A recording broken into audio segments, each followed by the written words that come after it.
नमस्कार, स्वागत है आपका एक बार फिर से बात संपत्ति पर। और बात आज की चैनल के माध्यम से मैं रियल्टर रोमिल जैन आपके बीच में आपके सवालों को लेकर फिर से आया हूं।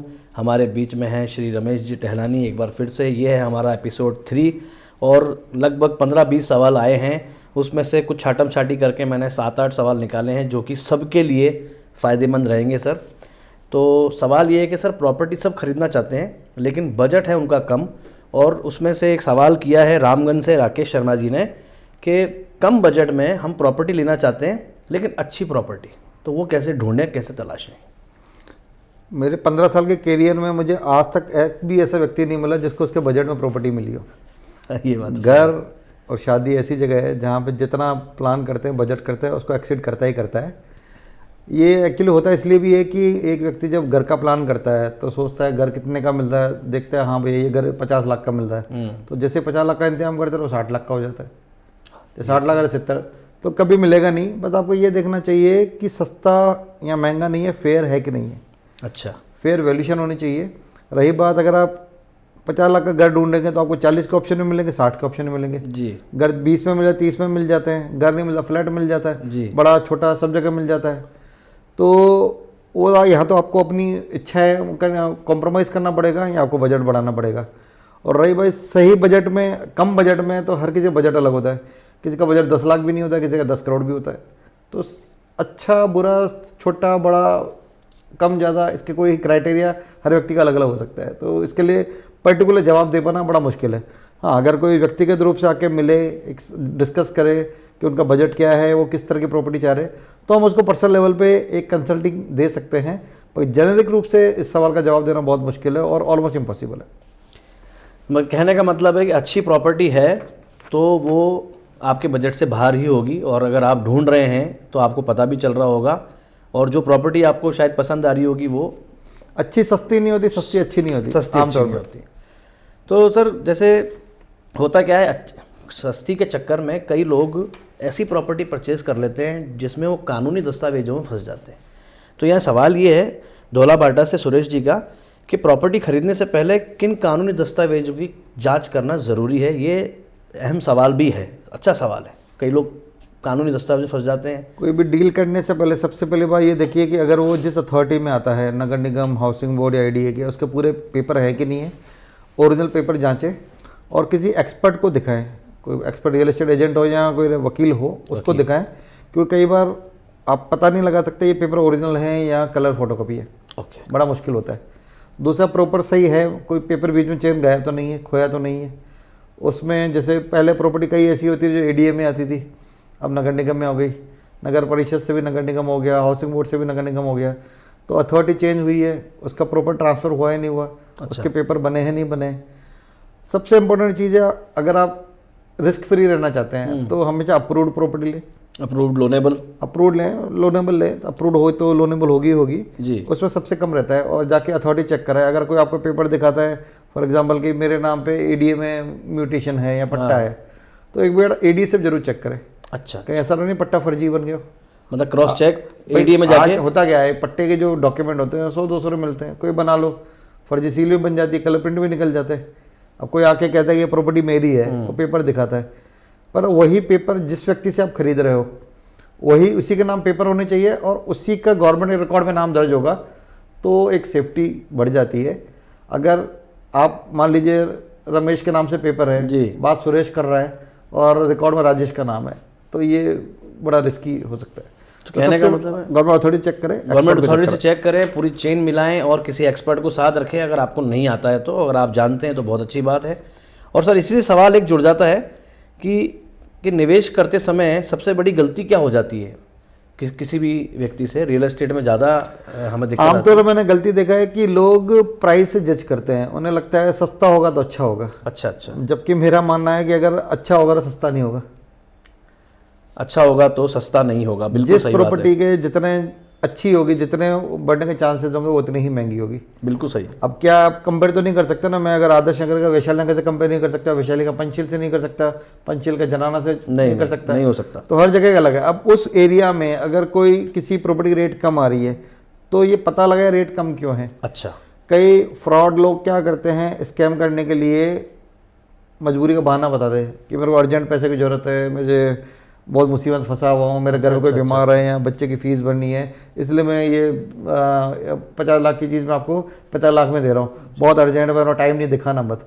तो कई लोगों बातों में आ जाए, उन्हें लगता है कि यार हमें मरेगा माल मिल रहा है, ऐसे ही ऐसी डील मिल रही है, पर बाद में मालूम पड़ता है उस प्रॉपर्टी में ना कोई लोचा था, दिक्कत होती है। प्रॉपर्टी लेने के बाद मालूम पड़ता है उसके एडीए में कोई मतलब उसके नाम नहीं था, पेपर फर्जी थे, या उसमें कोई केस चल रहा था, या कई रोज़मर्रा में चेक करते रहे, कोई ना कोई इशू होते हैं। तो सस्ती के पीछे ना जाए, फेयर वैल्यूशन के पीछे जाए, भाई देखिए फेयर है कि नहीं है।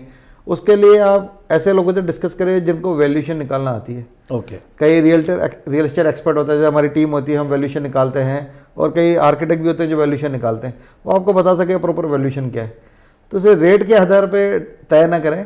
ये तो वैसे ही हो गया कि अगर शहर में एक 15 रुपये कचौरी मिल रही है, एक 20 रुपये मिल रही है, एक 25 रुपये मिल रही है, तो क्या 15 रुपये की सही होगी या 25 रुपये वाली सही होगी?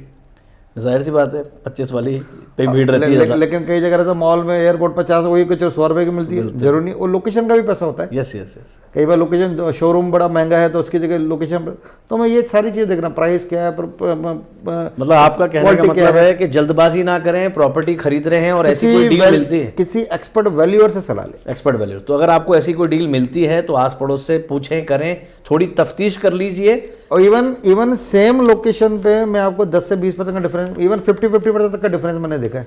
1 किलो के 100 मीटर के दायरे में एक प्रॉपर्टी मेरे पास है जो 4 लाख रुपए गज की है, उससे 200 मीटर के बाद 40,000 में गज में। अब उस जगह जो 4 लाख रुपए की वहाँ 100 फीट का रोड है, जी जी, जो 40,000 की है 30 फीट के रोड पर है, साउथ फेसिंग है, टी पर है। अब इसी जगह अगर वही 60 फीट पे रेट कम होगी, 40 फीट पे कम होगी, नॉर्थ साउथ के डायरेक्शन का फर्क पड़ता है, फ्लैट के सोच तो मतलब सर फिर यही आपसे रिलेटेड जो आप बात कह रहे हैं, सवाल यही था कि क्या सिर्फ लोकेशन ही किसी प्रॉपर्टी के फायदे और नुकसान तय करती है? सिर्फ रियल एस्टेट में सबसे बड़ा फैक्टर लोकेशन ही होता है। लोकेशन ही होता है। आज एक ही लोकेशन पे 4 दिशाएं हो सकती है, एक ही लोकेशन में 4 तरह के रोड हो सकते हैं, एक ही लोकेशन पे 4 तरह के साइजेज हो सकती है। तो साइज का, दिशा का, रोड की विड्थ का, आसपास क्या है उसका बहुत फर्क पड़ता है। तो ये सबसे ज़्यादा इंपॉर्टेंट तय करती है। अगर चौड़ी सड़क पर है तो उसकी कीमत अलग होगी, 30 फीट पे है तो अलग होगी, साउथ की अलग है तो ईस्ट की अलग होगी। अच्छा सर, एक बढ़िया सवाल आ रहा है बार बार कि एडीए की जो एक नई चाची आवास में योजना जो है वो आ रही है, तो लोग पूछना चाह रहे हैं कि उसमें आवेदन करना चाहिए कि नहीं करना चाहिए। जो मैंने एनालिसिस किया और जो मैंने सर्वे किया उसके हिसाब से तो मेरी सलाह, मेरा तो इसमें कहूँगा ना करें। अच्छा। इसकी वजह यह है कि जो रेट है वहाँ 14 से 16,000, अगर आप आवेदन करते हैं तो सबसे पहले तो आपको लॉटरी से अलॉटमेंट होगा। अच्छा। अब आपको पता नहीं, आपकी चॉइस नहीं है। चॉइस नहीं है, ठीक है। आपको हो सकता है ऐसी फेसिंग मिल जाए जो आपकी चॉइस की ना हो। अब उसी जगह वहाँ आसपास कई अपेक्षा सिटी है, या जैसे एक बहुत बढ़िया प्रोजेक्ट लॉन्च होने वाला है जल्दी, लेक एवेन्यू, वहाँ पे भी आपको इसी रेट के आसपास मिल जाएगा। वहाँ चॉइस भी मिल जाएगी, आपको डेवलपमेंट मिल जाएगा। और रही बात एडीए की योजनाओं में, तभी निवेश करें जहाँ पूरा डेवलपमेंट हो जाए, क्योंकि अजमेर में पृथ्वीराज नगर को देख लीजिए 20 साल हो गए, डीडीपुरम को देख लीजिए 10 साल हो गए, आप पंचली ब्लॉक को देख लीजिए, ट्रांसपोर्ट नगर को देख लीजिए, जितनी भी एडीए की योजनाएं हैं उनमें कभी भी समय पर पूरा डेवलपमेंट नहीं हुआ। इवन विजय राजे सिंधिया रेरा में थी, लेकिन आज भी पूरी सड़कें नहीं बनी, न सीवर लाइन पानी के लिए डली है। तो ऐसे केस में अगर आप एंड यूजर हैं और अगर आपके पास ऑप्शन नहीं है तो फिर ले सके, लेकिन आसपास ऑप्शन बहुत है। चाची 4-5 नई योजनाओं का ऑप्शन है इससे कम रेट पे, जहाँ आपको चॉइस मिल रही है।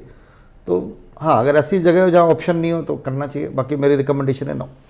अपने विवेक से आप फैसला लें। आपका कहना है कि उसके पास में और भी योजनाएं, उसमें निवेश कर सकते हैं और आपको चॉइस भी वहाँ मिल जाएगी। अच्छा सर, एक सवाल है कि किराए का घर जो है लेना ज़्यादा फ़ायदेमंद सौदा है घर खरीदने से? मतलब दोनों के प्रोज एंड कॉन्स हैं। अगर आपको किसी शहर में या किसी लोकेशन पे 5 साल से अधिक रहना है और आपके पास उस प्रॉपर्टी के 50% पैसे हैं, अच्छा, तो खरीद लेना चाहिए। लेकिन अगर आपको लगता है हो सकता है 1-2 साल में जाना पड़ जाए, ट्रांसफ़र हो जाए, एश्योरेंस ना हो और आपका पैसा नहीं 80-90% लोन पे करना चाह रहे हैं, तो फिर मेरी सलाह रहती है ना ले। अच्छा, तो रेंट पे लेना सही रहता है। तो इसी से रेंटल से संबंधित सवाल ये भी आया कि क्या रेंटल इनकम पर आधारित प्रॉपर्टी में निवेश करना समझदारी है? जो लोग रेंटल इनकम चाहते हैं, डिपेंड करता है एक्चुअली। पहले रेंटल में 6 से 9% तक रिटर्न आते थे, कमर्शियल प्रॉपर्टी में डजन 2 से 3 आते थे।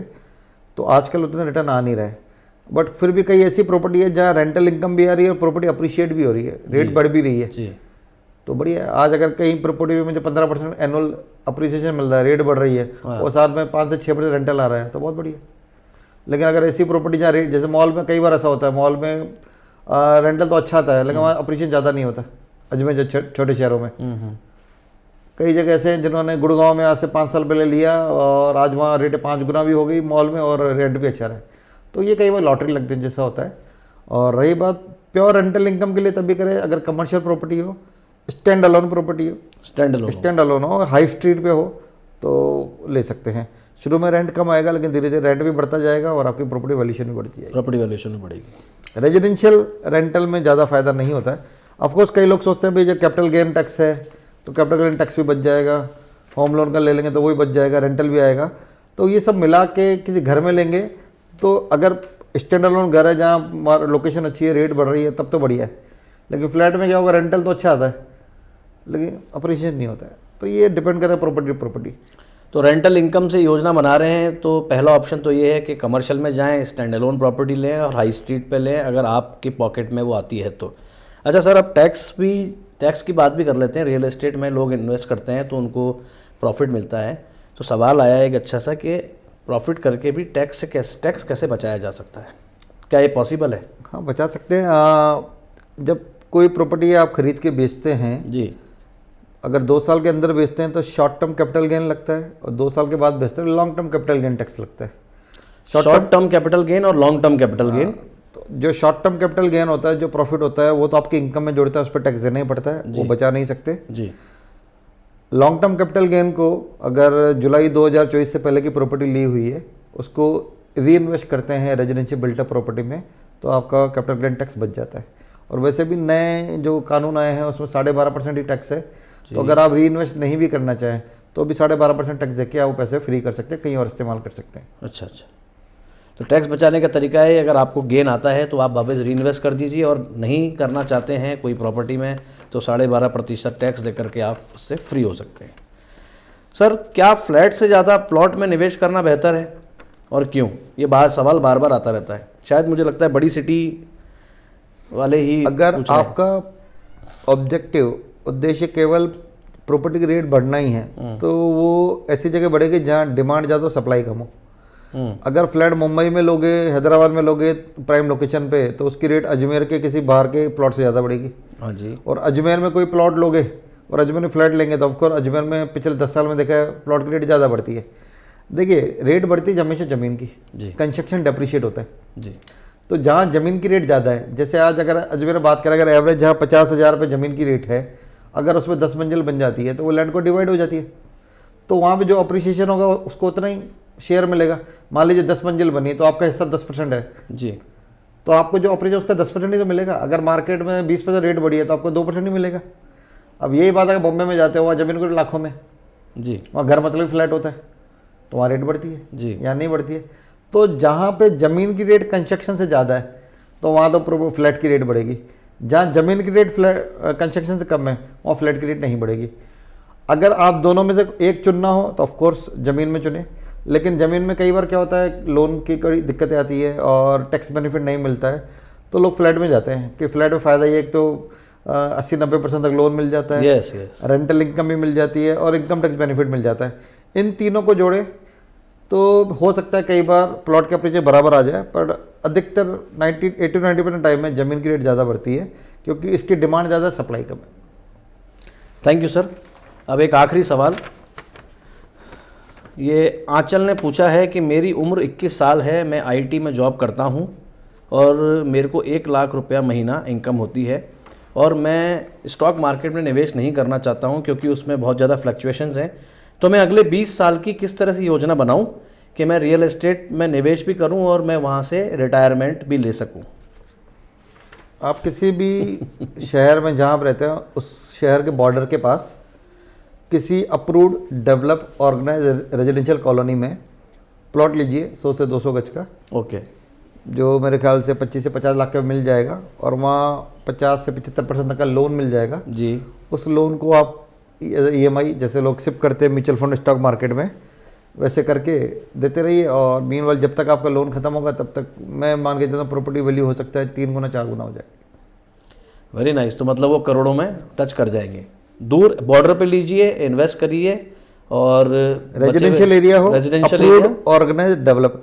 रेजिडेंशियल डिमांड, सबसे ज़्यादा डिमांड रहती है कि घर तो सबको चाहिए, घर सबको चाहिए। नौकरी पेशा वाले को ऑफिस नहीं चाहिए, कमर्शियल प्रॉपर्टी किसको चाहिए, सिर्फ बिजनेसमैन को, इंडस्ट्रियलिस्ट को। यस, लेकिन घर तो सबको चाहिए, किसान को भी चाहिए, स्टूडेंट को भी चाहिए, सैनिक को भी चाहिए, घर तो सबको चाहिए। मार्केट में 95% डिमांड रेजिडेंशियल की होती है और 5% कमर्शियल की रहती है। तो रेजिडेंट, क्योंकि अभी वर्क फ्रॉम होम हुआ तो लोग घर से भी काम करने लगे, ई कॉमर्स, क्विक कॉमर्स आने के बाद अब फिजिकल स्टोर्स की भी डिमांड कम हो गई। यस, तो इसलिए रेजिडेंशियल प्लॉट्स में लीजिए, अच्छे बॉर्डर के आसपास लेंगे, अप्रूव, डेवलप, ऑर्गेनाइज, ये ध्यान रखिए, अप्रूव्ड, ऑर्गेनाइज और डेवलप, इन जगह करेंगे तो आपका पैसा भी सेफ है और आपको अच्छा स्टॉक मार्केट की तरह फ्लक्चुएशन नहीं देखना पड़ेगा, अच्छे रिटर्न आएंगे। Thank you so much Ramesh sir. आज हमारे सवालों का सिलसिला यहीं पर विराम देते हैं। दोस्तों, आपके और भी प्रॉपर्टी रिलेटेड जो भी सवाल हों, आप हमारे नीचे दिए गए नंबर पर उस पर व्हाट्सएप कर सकते हैं या मेरे इंस्टाग्राम चैनल पर जाकर के मुझे सीधे आप DM यानी कि डायरेक्ट मैसेज भी कर सकते हैं। और अगले सप्ताह फिर से एक बार मिलेंगे आपके सवालों के साथ में। आज के लिए यहीं पर ही अलविदा। Thank you so much. नमस्कार।